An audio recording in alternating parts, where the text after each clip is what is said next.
Hello everyone, myself Siddharth Sherpa, back again with today's SST classes. So today will be the last part of this French Revolution. So as we all know that we had already covered the chapter, हम लोग ने chapter complete कर चुके थे, लेकिन we were just discussing about some themes of the chapter that was left or that was not discussed during the revolution period. Yes. तो ये chapter में हम लोग ने दो चीज देखने को मिला. एक हम लोग ने फ्रेंच रेवोल्यूशन का पूरा एक स्टोरी देख ली है. अपार्ट फ्रॉम दैट उससे जुड़े बहुत सारे थीम्स जिसमें हम लोग ने वुमेन्स का थीम अलग से पढ़ा. And after that we learned slavery में क्या था फ्रेंच रेवोल्यूशन के टाइम पे, उस समय में जब रिवॉल्यूशन हो रहा था वुमेन का सिचुएशन कैसा था एंड स्लेवरी का क्या कंडीशन था, ये देखे. So today we will be discussing one more aspect of this or one more theme of this chapter, that is revolution and everyday life. So now as you all can see, the revolution and everyday life. तो जो ये topic दिया है ऊपर में, तो इससे पहले सबसे पहले एक आइडिया आना चाहिए. रेवोल्यूशन मतलब जो अभी तक हम लोग ने बैस्टिल से तोड़ा हुआ, वो सब किया, वो सब कुछ तोड़ फोड़, राजा को हटना, रिपब्लिक बनना, मोनार्क हटना, कॉन्स्टिट्यूशनल मोनार्क बनना, डायरेक्टरी आना, वेरियस थिंग्स, कन्वेंशन, ये हो गया तुम्हारा क्या हो गया रेवोल्यूशन. अब एवरीडे लाइफ, जैसे रेवोल्यूशन में वुमेन का स्थिति था या स्लेवरी की स्थिति था, तो आम इंसान का जो आम जिंदगी था वो कैसा था. समझ रहे हो बात, टॉपिक का मतलब कि जो रेवोल्यूशन ने, हो सकता है कि रेवोल्यूशन ने आम आदमी के जीवन में क्या चेंजेस लाए, या उस रेवोल्यूशन ने जो कॉमन पीपल थे या रेवोल्यूशन की वजह से उसने क्या इन्फ्लुएंस किया लोगों के ऊपर. तो यहाँ पे can politics change the clothes people wear, the language they speak और द बुक्स दे रीड. सवाल है. यानी कि पॉलिटिक्स मतलब, अब देखो हम लोग फ्रांस का पॉलिटिक्स देखेंगे तो उसमें नेशनल असेंबली आए, बहुत सारे रेवोल्यूशनरी गवर्नमेंट आए, ठीक है. सबसे पहले नेशनल असेंबली, कॉन्स्टिट्यूशनल मोनार्क था, रिपब्लिक बन जाता है फ्रांस, फिर कन्वेंशन आता है तो रिपब्लिक बन जाता है, उसके बाद डायरेक्टरी रूल आता है. ये सर नो, ऐसा कुछ आया है ना, चेंजेस, गवर्नमेंट चेंज होता रहा. तो वो पॉलिटिक्स ने क्या लोगों का कपड़ा पहनने का तरीका चेंज किया है, काफी हद तक किया है. लैंग्वेज जो बोल रहे थे उसमें चेंजेस लाया है, या जो बुक्स जो वो लोग पढ़ रहे थे, क्या ये सब चीजों में चेंजेस लाया है. व्हाट डू यू थिंक, क्या रिवॉल्यूशन ये सब चेंजेस ला सकता है? Yes, obviously yes. So how, देखते हैं. The years following 1789 in France saw many such changes in the lives of main, women and children. The revolutionary governments took it upon themselves to pass laws that would translate the ideas of liberty and equality into everyday practice. तो यानी कि मतलब ये हुआ कि 1789 के बाद जब मोनार्की हटने के बाद, यू कैन से कॉन्स्टिट्यूशनल गवर्नमेंट, कॉन्स्टिट्यूशनल मोनार्क लगने के बाद जितने भी रेवोल्यूशनरी गवर्नमेंट आए उन्होंने बहुत प्रयास किए क्या लाने के लिए, चेंजेस लाने के लिए. या बहुत सारे चेंजेस भी वो लोग ने लाए. जो लाइव्स ऑफ मेन, जैसे कि वोटिंग राइट्स आ गए थे, चेंजेस ही ना था. जो ओल्ड रिजिम था या ओल्ड रिजाइम था उससे वो चेंज ही ना आया था. हाँ, भले ही किसी को एक्टिव मिला था, किसी को पैसिव मिला था. यू कैन ऑल्सो सैन क्लूटोस, कपड़ा पहनने का कन्वेंशन ने अलग स्टाइल लाया था. यस. अब बुक्स, रीडिंग बुक्स चिल्ड्रन के लाइफ में, वुमेन के लाइफ में भी चेंजेस आया था कि नहीं आया था. I hope you all remember कि क्या चेंजेस आए थे.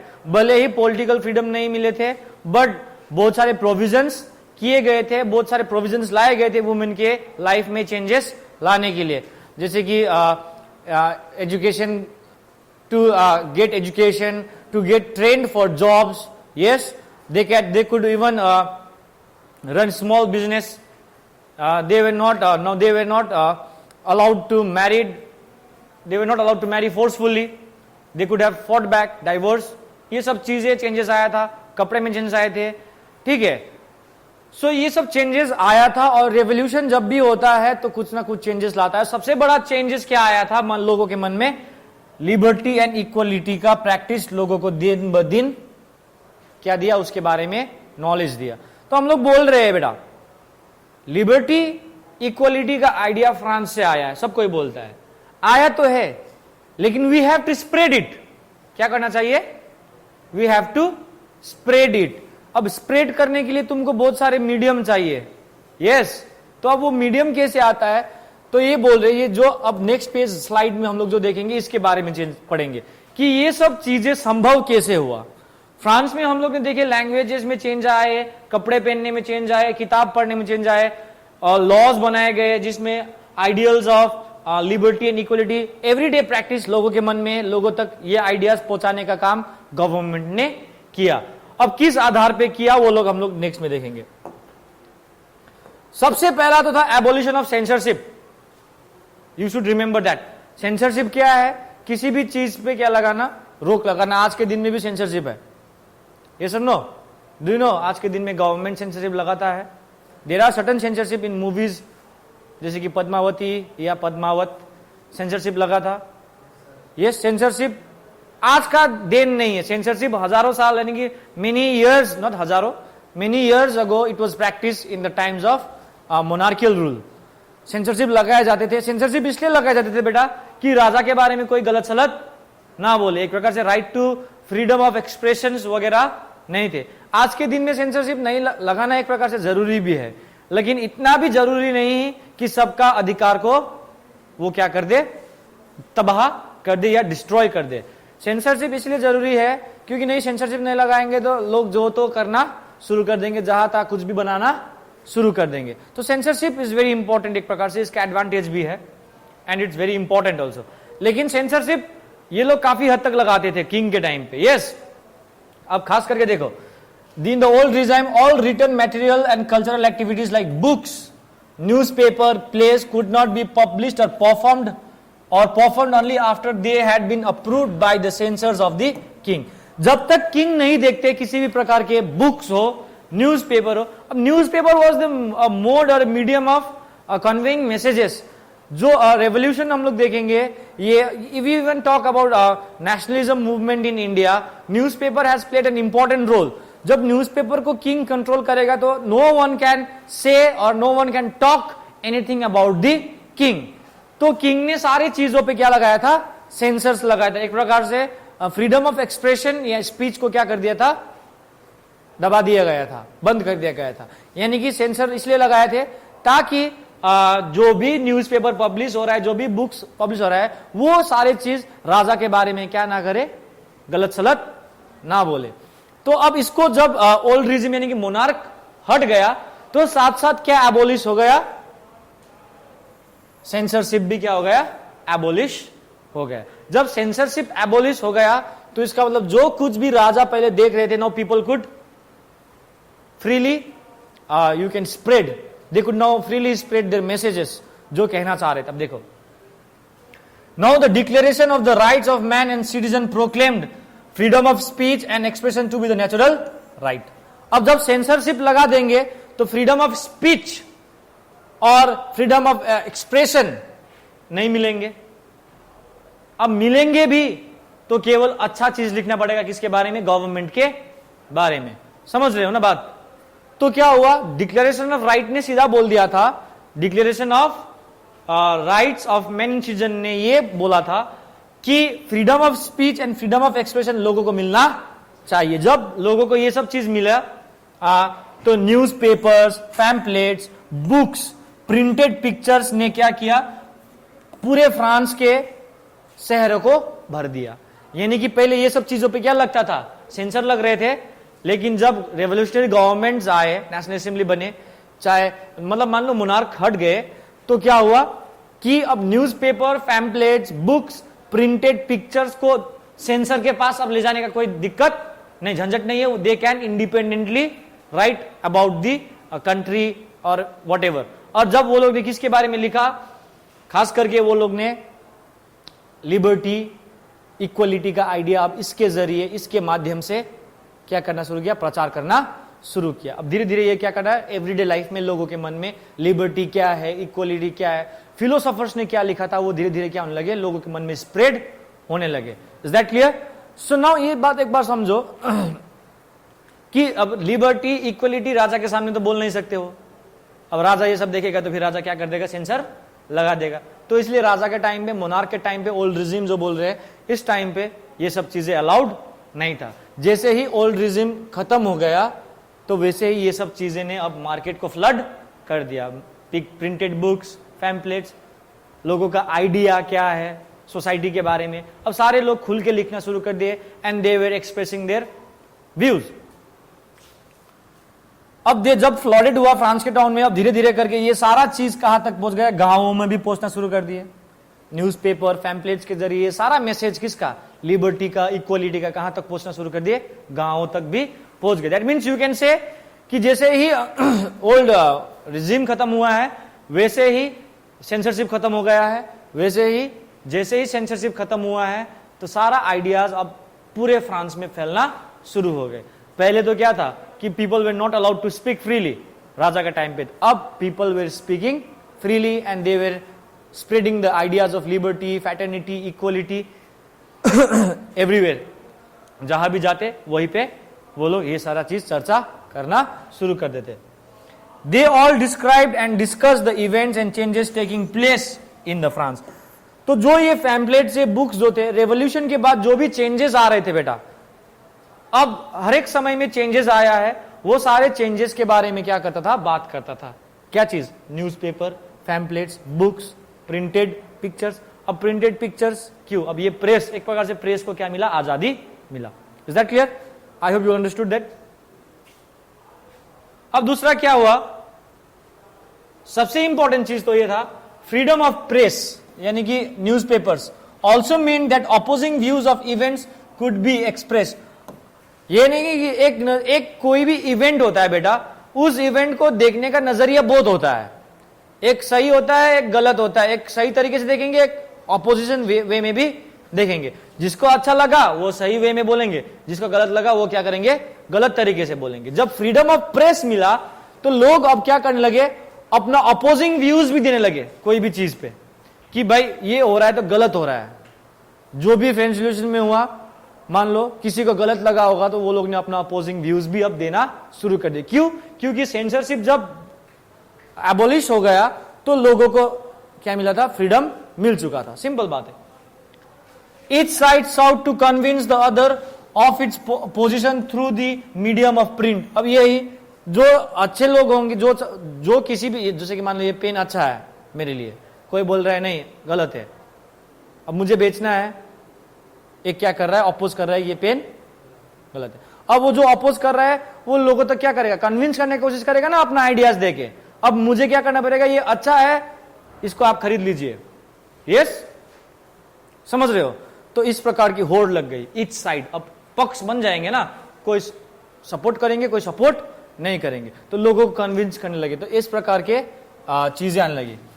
और प्लेज, नाटक प्रदर्शन, गाना, फेस्टिवल्स, ये सब पहले राजा क्या करती है, सब चीज में सेंसर्स लगाए। नाटक अगर हो सकता है कि नाटक में राजा के बारे में, plays can be about anything. Yes, राजा के बारे में दिखाया है, राजा गलत चीज कर रहा है फ्रांस में, वो सब अगर नाटक में दिखाते तो राजा पहले उस डायरेक्टर को क्या कर देते, सजा सुना देते कि भाई तूने मेरे बारे में ऐसा गलत क्यों लिखा है, ऐसा नाटक क्यों बनाया है। सिंपल। अगर वो नाटक सही भी हो तब भी राजा उसको क्या कर देंगे, सेंसर लगा देंगे। तो क्या किया, ये सब चीजें ने लार्ज नंबर ऑफ पीपल को क्या किया, अट्रैक्ट किया। अब लोग खींचे चले आ रहे थे कि फ्रेंच रिवॉल्यूशन में आखिर में क्या हुआ था। पहले तो दबा दिए गए थे, तो फ्रेंच रिवॉल्यूशन के सारे आइडिया लोगों के मन में आया। अब देखो, सबसे पहली बात, जो ये सब चीजें हम लोग, फ्रीडम ऑफ प्रेस, ये प्लेज, सॉन्ग्स, प्रोसेशंस, ये इसलिए लोगों को अट्रैक्ट किया बेटा, क्योंकि ये प्लेज के जरिए से, वो लोग नाटक के जरिए से फ्रेंच रेवोल्यूशन दिखा रहे थे, गाने के रूप में दिखा रहे थे, या प्रोसेशंस करके दिखा रहे थे। क्यों? क्योंकि सारे लोग पढ़े लिखे नहीं ना थे। पहले क्या था, सबको पता है, मिडिल क्लास क्या था, everyone was not educated. Educated लोग तो पढ़ सकते थे, लेकिन सारे एजुकेटेड लोग तो नहीं, सोसाइटी के सब लोग एजुकेटेड नहीं थे ना। जो एजुकेटेड लोग नहीं थे वो लोग, this was the only way they could grasp and identify with ideas such as liberty, justice. Political philosophers wrote about at a length in text which only a handful educated people could read. But मुट्ठी भर लोग पढ़ सकते थे philosophers ने क्या लिखा था। लेकिन अब फिलोसोफर्स ने क्या लिखा था उसको नाटक के जरिए दिखाएंगे तो लोग को समझ में आएगा, अनपढ़ भी समझ जाएगा ना कि नाटक क्या दिखाना चाह रहा है, गाना में गा के सुनाएगा वो भी समझ जाएगा। तो इसलिए ये सब चीज किया गया ताकि लोगों के लाइफ में ये आइडिया पहुंच जाए कि लिबर्टी क्या है, जस्टिस, इक्वलिटी क्या है, ये लोगों तक पहुंचे। इसीलिए क्या बनाए, प्रिंटेड पिक्चर्स, नक्शा के जरिए लोगों को समझाया, गाना के जरिए समझाया। Is that clear? प्लेज, नाटक किए ताकि लोगों को क्या दिखाया कि फिलोसोफर्स ने फ्रांस के रेवोल्यूशन में जो कुछ भी चेंजेस आए हैं वो सारे चीज का आइडियाज को क्या किया, लोगों तक पहुंचाने के लिए ये सब किया है।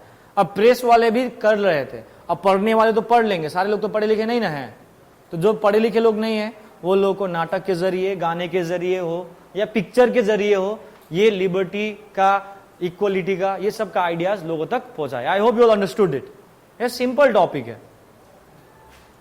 तो ये चेंजेस किसने लाया था? रेवोल्यूशन ने। किसने लाया था? रेवोल्यूशन। रेवोल्यूशन ने जो एवरीडे लाइफ में क्या चेंजेस लाया था, ये सब चेंजेस लाया था। I hope you all understood. So हम लोग ने रेवोल्यूशन एंड एवरीडे लाइफ समझा, तो तुम लोग ने समझ में आया होगा, can politics change the clothes people wear, the language they speak और the book they read? Yes, it can change. जैसे जैकोबिन ने कपड़ा चेंज किया था, फ्रांस ने क्या किया था, फ्रेंच लैंग्वेज को क्या कर दिया था, ऑफिशियल लैंग्वेज बना दिया। बहुत सारे डायलेक्ट्स थे, रीजनल डायलेक्ट्स भी थे, बहुत सारे अलग अलग लैंग्वेजेस भी थे फ्रेंच में, लेकिन फ्रांस को एक यूनिफॉर्म बनाने के लिए क्या किया, फ्रांस की भाषा जो फ्रेंच होते हैं उसी को क्या दिया, बढ़ावा दिया, यूनिटी लाने के लिए, ये सारे लोग एक प्रकार के बोले।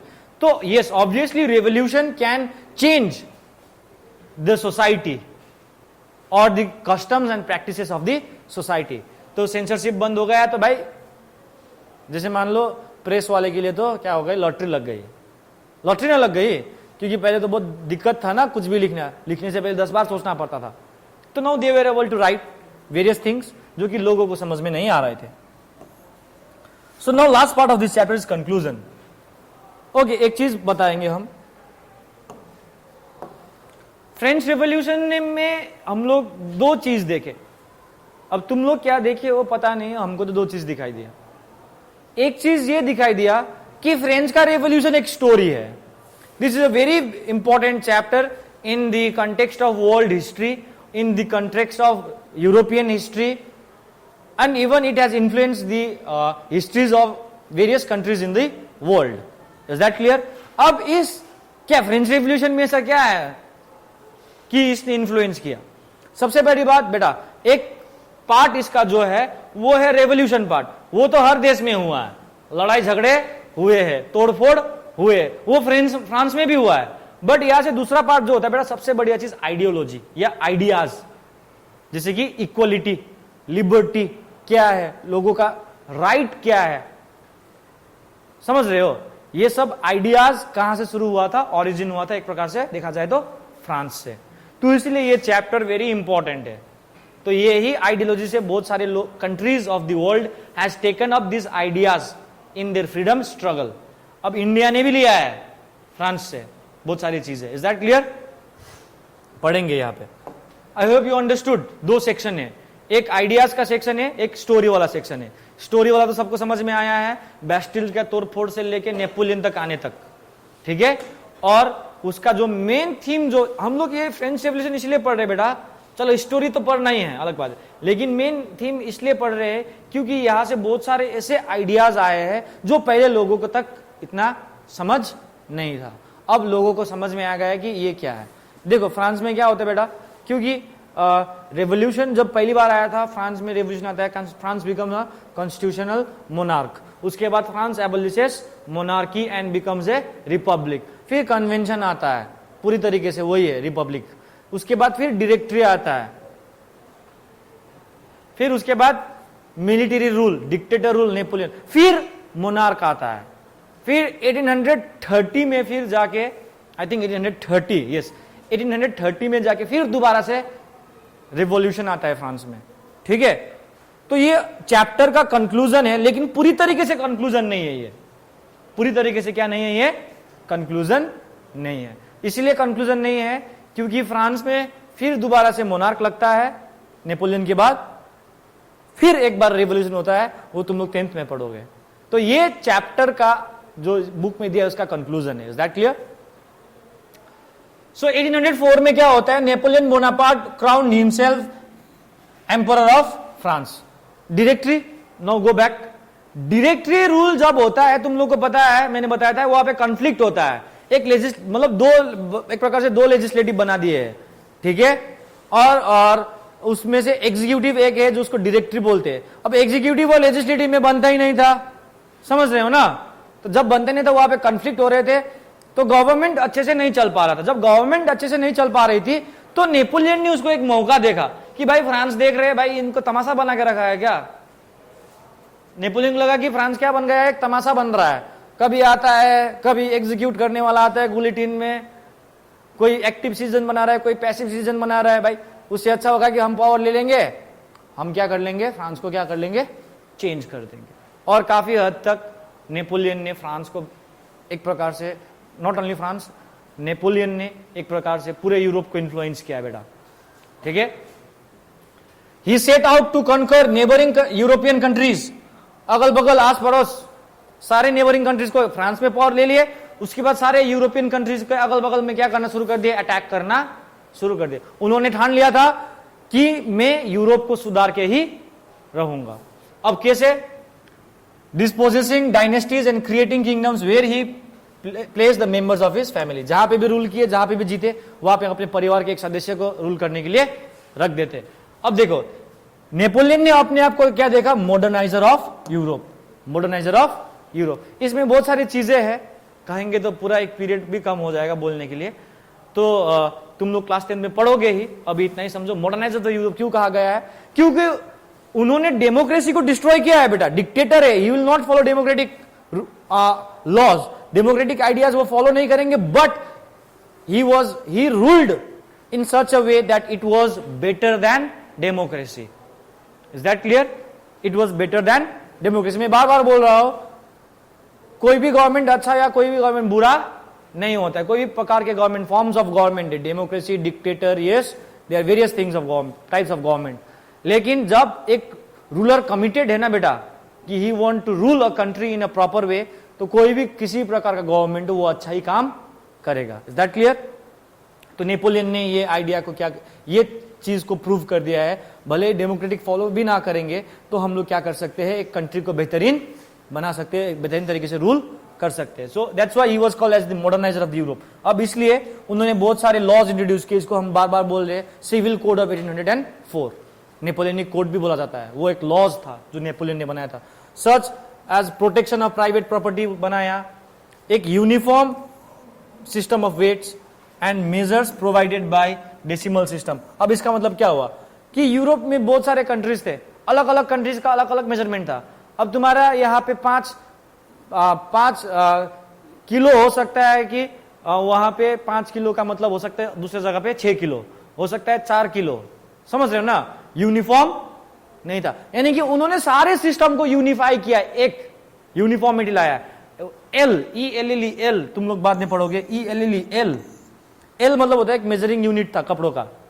तो 1L मतलब किसी के जगह पे 5 मीटर होता था, किसी जगह पे 6 मीटर भी होता था, किसी जगह पे 4.5 मीटर भी होता था। देखो अब ये समझ रहे हो ना, एक L क्या होता है, कपड़े का माप है, जैसे कि 1 सेंटीमीटर या 1 मीटर। तो ये 1L जो होता था, कोई जगह पे 5 मीटर होता था, आज के स्टैंडर्ड में देखा जाए, यूनिट में देखा जाए तो किसी जगह पे 6, किसी जगह पे 5, किसी जगह पे किसी को ज्यादा देना पड़ रहा है, किसी जगह पे किसी को नुकसान भी हो रहा है। तो सब चीज को बराबर हो, इसीलिए उन्होंने बहुत सारे सिस्टम्स लाए थे। इसी वजह से उन्होंने अपने आप को क्या कहा था, मॉडर्नाइजर ऑफ यूरोप। और पहले तो नेपोलियन को लोगों ने बहुत पसंद किया, बुलाया कि भाई आ जाओ हमारे देश को भी, हमारे देश में भी क्या करो, राजा आए हैं, इसको हटा दो और अपना सिस्टम लगा लो। लेकिन धीरे धीरे नेपोलियन भी थोड़ा अनपॉपुलर होता है। फ्रांस के लिए देखो बेटा, सिंपल सी बात है, मैं एक राजा हूं, मैं इंडिया हूं, मैं इंडिया का रूलर हूं मान लो, ठीक है। मैंने ऑक्युपाई किया अफगानिस्तान, चाइना को भी कर लिए, चलो ठीक है, नेपाल को भी ऑक्युपाई कर लिए, एंड मैंने उसको भी ऑक्युपाई कर लिया, अफगानिस्तान को भी ऑक्युपाई कर लिया फॉर एग्जाम्पल। तो जितने एरियाज मैंने अपार्ट फ्रॉम इंडिया, जो कि मेरा नेटिव लैंड क्या है, इंडिया है, तो मैंने सारे सबको ऑक्युपाई कर लिए। लेकिन मैं क्या हूं एक्चुअल में, हूं इंडियन हूं ना, तो मैं सबसे पहले प्रायोरिटी किसको दूंगा, इंडिया को दूंगा ना, उसके बाद आएंगे जितना कंट्रीज मैंने कैप्चर किए। तो नेपोलियन ने यही किया है, प्रायोरिटी फ्रांस को दिया है, चेंजेस लाया है अदर कंट्रीज में भी, लेकिन चेंजेस के साथ साथ उन्होंने उससे कुछ लिया भी है। ठीक है, तो वो तुम लोग क्लास 10 में पढ़ोगे, अभी ब्रीफ में नहीं जाएंगे हम लोग। इनिशियली पीपल ने क्या देखा नेपोलियन को, यही बात, लिबरेटर, मतलब लोगों को आजाद कराने वाला, मोनार्की से सबको आजादी लाएगा बोल के सोचा था, लोगों ने सोचा था। Initially people saw Napoleon as a liberator who would bring freedom for people, लोगों में क्या लाएगा, आजादी लाएगा। But soon the Napoleonic armies came to be viewed everywhere as an invading force. धीरे धीरे ये देखा कि नेपोलियन की आर्मी को लोगों ने किस नजर से देखना लगा, ये इन्वेडिंग फोर्स है जो कैप्चर करने आए। पहले तो सबने अच्छा देखा, नेपोलियन ने अच्छा भी किया, लेकिन फ्रांस को छोड़ के अदर कंट्रीज में जाओगे तो उसने अच्छा तो किया, सिस्टम तो चेंज किए, लेकिन उल्टा बहुत ज्यादा लिए क्या है, हाई टैक्स। भाई आर्मी इतना बढ़िया रखता है इन्वेडिंग करने के लिए, आर्मी को खर्चा देने के लिए कहां से आएगा पैसा, टैक्स आएगा। सेंसरशिप दोबारा से लागू किया है, और सबसे इंपॉर्टेंट जबरदस्ती फ्रेंच आर्मी में डाला है। जैसे कि मैं फ्रांस का हूं तो फ्रांस वाले तो चलो रेडी है फ्रांस आर्मी में, फ्रेंच आर्मी जाने के लिए, लेकिन तुम मेरे कंट्री के नहीं हो, लेकिन मैं तुमको जबरदस्ती क्या करूंगा, अपने आर्मी में डालूंगा तुम्हारी इच्छा के विरुद्ध।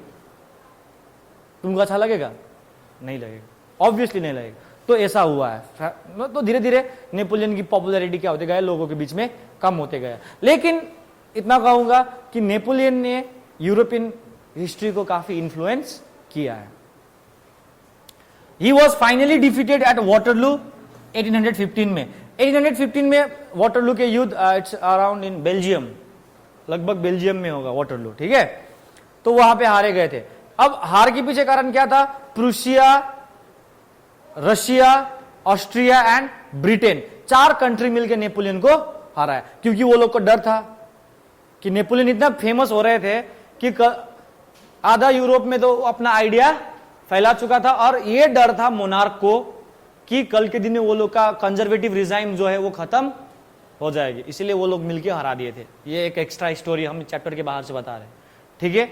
डर था इसलिए वो लोग मिलकर उनको हरा दिए। जैसे ही नेपोलियन हार जाता है तो फ्रांस में दोबारा से बॉर्बन डायनेस्टी डाल देता है। वो सब हम लोग क्लास 10 में डिस्कस करेंगे। Many of his measures that carried the revolutionary ideas of liberty and modern laws to other parts of Europe had an impact on the people long after Napoleon had left. भले ही Napoleon हार गए Waterloo में, लेकिन Napoleon ने बहुत सारे चीजें लाए थे, जैसे रेवोल्यूशनरी आइडियाज लाए थे, लिबर्टी का आइडिया उन्होंने भी शेयर किया था, क्योंकि उन्होंने सबको इक्वलिटी बिफोर लॉ दिया था, ठीक है। भले ही मतलब क्या बोल रहे डिक्टेटर थे, लेकिन सबको लॉ के सामने क्या रखा था, बराबर रखा था। मैन्योरियल ड्यूज हटा दिए थे, यू कैन से प्रिविलेजेस जो थे, बर्थ प्रिविलेजेस, वो सब हटा दिए थे उन्होंने। तो भले ही वो नेपोलियन हारने के बाद चले भी गए, मर भी गए, स्वर्ग में गए, नरक में गए, हम नहीं जानते, लेकिन उन्होंने जो कुछ भी इंपैक्ट, जो असर लोगों के मन में छोड़ा था, वो नेपोलियन जाने के बाद भी लोगों के मन में गहरा असर छोड़ के गया, ठीक है। तो इसीलिए the ideas of liberty and democratic rights were the most important legacy of French revolution. तो हम लोग कंक्लूजन जाते हैं, the ideas of liberty, democratic rights were the most important legacy of French. Legacy मतलब विरासत, फ्रांस को विरासत में क्या मिला है, ideas of liberty, democratic rights. ये फ्रेंच रिवॉल्यूशन का क्या एक लेगेसी है, विरासत है, यानी कि ये लोग ने लेके आया है। This spread from France to rest of Europe, France से रेस्ट ऑफ यूरोप में गया। During the 19th century where feudal system were abolished, feudal system zamindari system हटा दिए गए। colonized peoples revoked the idea of freedom from bondage into movements to create sovereign nation state। तो यही सब France का जो आइडिया देख के, फ्रांस ने जो रिवोल्ट किया उसको देख के, बहुत सारे स्टेट्स जो थे, बहुत सारे कंट्रीज थे वर्ल्ड में जो दूसरे के कॉलोनी में थे, तो वो लोग ने भी सोचा कि भाई फ्रीडम का मतलब क्या होता है, क्या होना चाहिए, फ्रांस से देख के सीख लिए। Is that clear? तो वो लोग ने अपना स्ट्रगल शुरू करना जारी कर दिया, यानी कि they started to fight against the operation of colonial powers. तो धीरे धीरे करके ये आइडियाज जो एक प्रकार से नेशनलिज्म का आइडिया जो आया है फ्रांस से आया है। Is that clear? Tipu Sultan, हमारे देश में देखा जाए तो Raja Ram Mohan Roy are two examples of individuals who responded to the ideas coming from the revolutionary France. ये फ्रांस के जो आइडियाज आए थे, लिबर्टी, फैटर्निटी, इक्वलिटी, ये सब के आइडियाज में, ये सब के आइडियोलॉजी में किसने अपनाया? हमारे इंडिया के टीपू सुल्तान, राजा राम मोहन रॉय, ये सब लीडर्स ने क्या किया? अपनाया। और वो लोग ने इसी आधार पे क्या किया? अंग्रेजों के खिलाफ धीरे धीरे करके अपना आवाज उठाया। और यही आवाज धीरे धीरे ये जो नेशनलिज्म का मूवमेंट आखिरकार हमारे भारत के किनारे पे भी आ पहुंचा, जिसकी वजह से मॉडर्न लीडर्स ने भी लिबर्टी, फैटर्निटी, इक्वलिटी का बात करके नेशनल कांग्रेस ने हमारे देश को भी आजाद कराया है कॉलोनियल पावर से। देखो, बार बार बोल रहे, जगह बदलती है, डेट बदलती है, कंसेप्ट नहीं बदलेंगे। Is that clear? हिस्ट्री यही है। वहां पे मोनार्क के साथ था, यहाँ पे भी एक प्रकार से मोनार्क नहीं था, लेकिन कंडीशन तो वही थे ना। So in this way your chapter ends. I hope you will understand the chapter. There are various things to be taken from this chapter. तुम लोग चाहो तो यहाँ से बहुत सारे आइडियाज हम अपने जीवन में भी डाल सकते हो, ले सकते हो। ये तुम्हारे ऊपर निर्भर है, तुम किस चीज से लेते हो। बार बार बोल रहे, डाइवर्सिटीज बहुत होते हैं, हम बार बार बोलते हैं। अब लेकिन उस डाइवर्सिटी को तुम लोग कैसे टैकल करोगे, वो तुम्हारे ऊपर निर्भर है। वैसे ही फ्रांस में बहुत सारी चीजें दिए गई है, उस चीजों से, उस नॉलेज से, उस स्टोरी से तुम लोग क्या सीख पाते हो, ये जरूरी है। तो सबसे इंपॉर्टेंट चीज, फ्रांस केवल एक रेवोल्यूशन नहीं था, बट एक स्रोत था नेशनलिज्म आइडिया के लिए, लिबर्टी का आइडिया के लिए, इक्वलिटी का आइडिया के लिए। Is that clear? जो कि बाद में पूरे वर्ल्ड में स्प्रेड हुआ है और मोनार्कियल या डायनेस्टिक रूल्स खत्म हुआ है इसी आइडियोलॉजी के आधार पे, बेसिस पे। इंडिया में भी इसी आइडियोलॉजी के आधार पे, लाइक हमारे देश में भी क्या हुआ? इक्वलिटी का ही बात की है ना। अंग्रेज हम लोग की इक्वलिटी नहीं देता था। 1858 तक हम लोग को तो ICS, इंडियन सिविल सर्विस में एग्जाम बैठने का मौका भी नहीं मिलता। 1853 के बाद मौका मिला तो हायर पोस्ट नहीं, सबऑर्डिनेट पोस्ट मिलने लग गए। तो ये इक्वलिटी नहीं था ना। तो ये सब आइडियाज अब लोगों के मन में आने लग गए थे। Is that clear? सबसे पहला बात, इक्वलिटी एंड लिबर्टी का बात करें, Raja Ram Mohan Roy, equality and condition of women में देखा जाए तो he removed which practice? Sati practice. तो sati practice was against the will of woman. एक पति मर जाता है तो पत्नी को भी उसके क्या बोलते हैं, आग में जल के मरना पड़ता है। चिता बोलते हैं ना, चिता पे जल के मरना। तो ये क्या अच्छा प्रैक्टिस था? इसका मतलब ये दिखाता है कि हमारे सोसाइटी में भी womens were treated in very lower, you can say sections of the society, यानी कि लोअर सेक्शन सोसाइटी के रूप में ट्रीट किया जाता था, एकदम निचले दर्जे के स्टेटस। तो उन्होंने वुमेन्स की स्टेटस को भी क्या करने का शुरू किया है? क्वालिटी में सुधार लाने की कोशिश किया है। So if you have any doubts regarding today's chapter,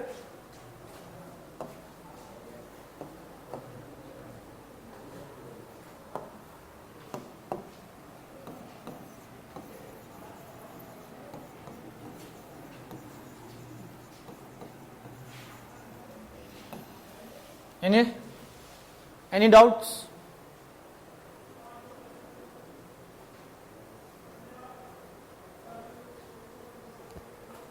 Anyone having any problems can ask. So I'm counting 10. If you have any questions, then you can ask, or I'll end the class.